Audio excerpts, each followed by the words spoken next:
No, I do not believe in putting an atheist on the spot and saying, prove God does not exist. Then stop doing it. I don't do that, and that's not what I'm doing. I tell Christians to stop doing it. You just did it with regard, not God, with regard to the logical absolutes. No, you said, because these things are not conceptual by nature. Okay, great. Then what are they? And you couldn't tell me what they really are. They are non-conceptual. There are two possibilities. They are conceptual or non-conceptual, and I'm saying they're non-conceptual. Okay, great. Now we're making progress. I said that an hour ago.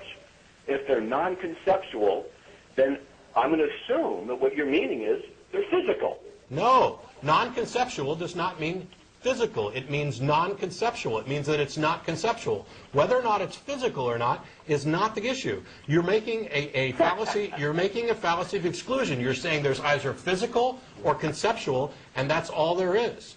That'd be a false dichotomy, not exclusion. You are excluding other options. False dichotomy is a fallacy of exclusion. I want you to tell me what they actually are. I told you, they're non-conceptual. What does that mean? It means they're not concepts. Okay, so logical absolutes are not concepts. That's correct. Okay, they're not concepts. Are they not anything else? I have no idea. Okay. What does anything else mean? So you know for a fact that these things are not concepts. Do you know for a fact they're absolutes? The statements are non-concepts. So A is equal to A. That's a non-concept. A is equal to A. It's a non-concept. It is not a concept, but we can conceive of that. The statement is not the essence. But it's not a concept, but we can conceive of it. Do you know of any place where A equals A exists outside of the mind? It doesn't exist. It doesn't exist? That's then correct. How come we're talking about it? No. Now you've really changed scopes, because existence, I'm sorry if we're using a different word here, goes back to what is in reality. These things. Is my thought a reality? These things transcend reality. Reality is subject to them. Do your thoughts exist? My thoughts exist, yes. Okay, then we have concepts that really exist. Yes, we do. So the statement. But I said that they're not concepts. A is a conceptual statement. It yes. exists. Yes, the conceptual statement A equals A exists. So that it exists in your mind? The conceptual statement A equals A exists. The actual thing that statement points to is not a concept. It is a truth statement, which is conceptual by nature, which probably reflects reality. You cannot give me the necessary preconditions for intelligibility. The only thing you can do is presuppose the validity of logic without it giving the necessary conditions for its existence. The very argument of Tag is this. They are conceptual by nature because they are of the mind. They only occur in minds. You don't find them under rocks. You can't freeze them. You can't take a picture of them. They're immutable. If you say that they are not of the mind, then you have to tell me, what are they? Whatever your argument is, I don't care, Matt. Whatever you say, that's what it's not going to be. That's not helping the argument at all. I would want an atheist. I'm not trying to help your argument. I'm trying to show you where you went wrong. But with all respect, Matt, you're not. I mean, we both will not agree on this. I identified a fallacy in there, and it's a fallacy of structure. I've corrected many of the times you've cited a fallacy being wrong, saying, no, that's not it, it's actually this one. No, you have said it's not a fallacy, but you haven't actually corrected it. You've just said that it's not a fallacy. When what we're talking about here is, and you keep changing scope. Woo. There is in my mind a concept statement, A equals A. That concept statement is a concept in my mind.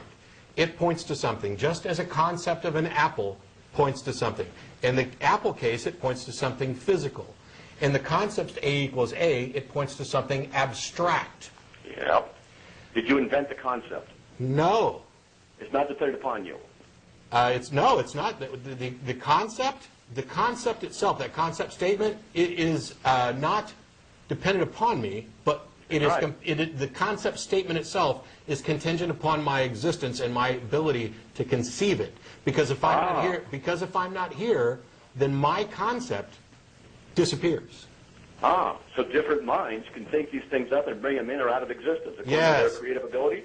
No, they don't bring them in and out of existence. They bring the concepts in and out of existence. Whatever concepts you have in your mind, you have brought them into existence in your mind. Not in reality, not as a physical thing, in your mind. Let me run with that. Let me run with that a little bit. You're an atheist who denies the existence of God, period, right? Wow, where'd you get that from? I'm going somewhere, but am I right? Let me ask you this. I'll say you are, because at least for every practical definition of God that I've ever heard that's not, God is love or happiness or something where God is being a label stuck onto something else, or God is the logical absolutes. Yes, I don't believe in any of those other gods. I don't believe in those supernatural, transcendent thinking minds. Okay, so you are a materialistic naturalist then? Essentially. Okay.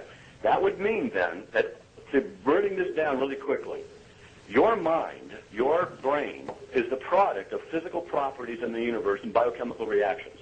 Yeah. Okay? And they are limited to and governed by the physical properties of physical properties. Sure. Okay? Yeah. That means that there is no such thing as logic. No. Logic is, let me finish, logic is the process of proper inference. If biochemical reactions are all that you are thinking, then all that you can say is that what you perceive to be logically true and absolute and necessary is nothing more than the result of chemical reactions in your brain. Agreed. Here's the problem. That would not be logic. Here's the your problem. System is self-refuting. Here's the problem. You just said what you perceive, that perception is what exists. That concept... In the mind. Yes. And only in the mind. You're talking about empiricism and epistemology here. Yes, that concept exists in my mind.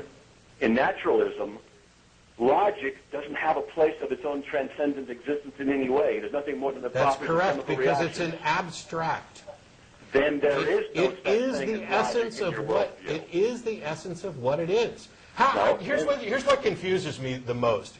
How can guys like you not get this and refute it constantly and then turn around and make these exact same points about a God where you're taking the same characteristics and then extending it to also be a thinking, caring, loving mind? Well, I'm going to answer that by asking you, how can a person as intelligent as you and as articulate as you not get it that the transcendent nature of rationality itself is dependent upon conceptual realities and the absolute mind that authors them? Otherwise, you have no rationality to begin with. Because they're not. Because your answer, what you say, is not true. We both agree that logic exists independent of what you and I are, and even though we don't. No, we don't, and that's the problem. We don't both agree that. Let me finish. We don't both agree that logic exists independent of us. We both agree that the absolutes upon which logic are based exist independent of us. Logic is purely conceptual and contingent upon a mind to use. Let's go with that then. So then the conceptual absolute, these logical absolutes, do they depend upon our existence or their existence? They don't depend on anything. They're not existing? In what sense? In the sense that they're a part of reality? No, reality depends upon them. They are true. But you said they're non-physical, so what other options are there? I don't know. You Abstract. don't know? Abstract. So wait. You're telling me about what they are and aren't, and arguing against them, but you don't even know what they are. Well, this is actually one of the things that I find most laughable about apologists, and I won't even ask for you to not take this personally. Once again, you get to this point where I don't know is such a bafflingly unacceptable answer to you. This is the colossal arrogance of the theist position, that they're unable to say, I don't know, maybe we'll find out someday. And instead of accepting an I don't know, they just go ahead and leap to the first thing that seems most reasonable to them.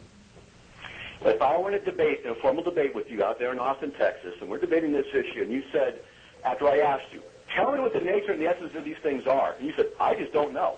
I'm going to come back again and say, in a formal debate where we're supposed to be using logic, you're telling me what logic is not, but you can't even tell me what it is, in any way, shape, or form.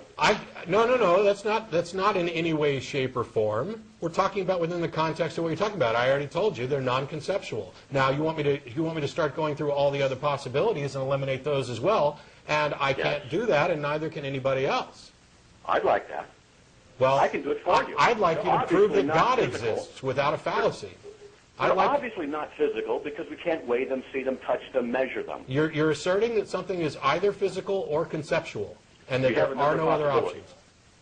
Let's go with another possibility. You have another, third option. Seriously, I mean, you know, what else? In existence, some of these are physical, or I know that thoughts exist, my thoughts exist. I can't freeze them or weigh them. But that's so existence. I know that there's a conceptual reality and there's a physical reality. What other reality have you got to offer?